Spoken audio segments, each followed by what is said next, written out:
How to convert a portrait video to landscape in CapCut. In this tutorial, I'll show you two simple ways to do it. First, open CapCut on your computer. Import your portrait video by clicking Import, or simply drag and drop the video into the media library. Next, drag the video onto the timeline. Since it's a portrait video, you'll notice black bars on the sides when using a landscape project.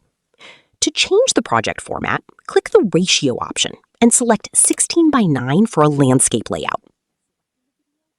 Now you have two options.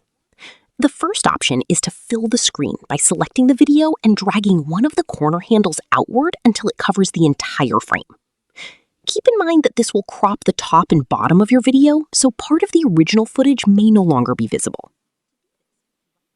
If you don't want to crop the video, you can use a blurred background instead. To do this, right-click the video on the timeline and select Copy. Then right-click the timeline and choose Paste to create a duplicate. Place one copy on the main video track and the other directly underneath it. Select the bottom clip and enlarge it until it fills the entire 16:9 frame. Next, open the Effects panel and search for Blur. Drag a blur effect onto the bottom clip.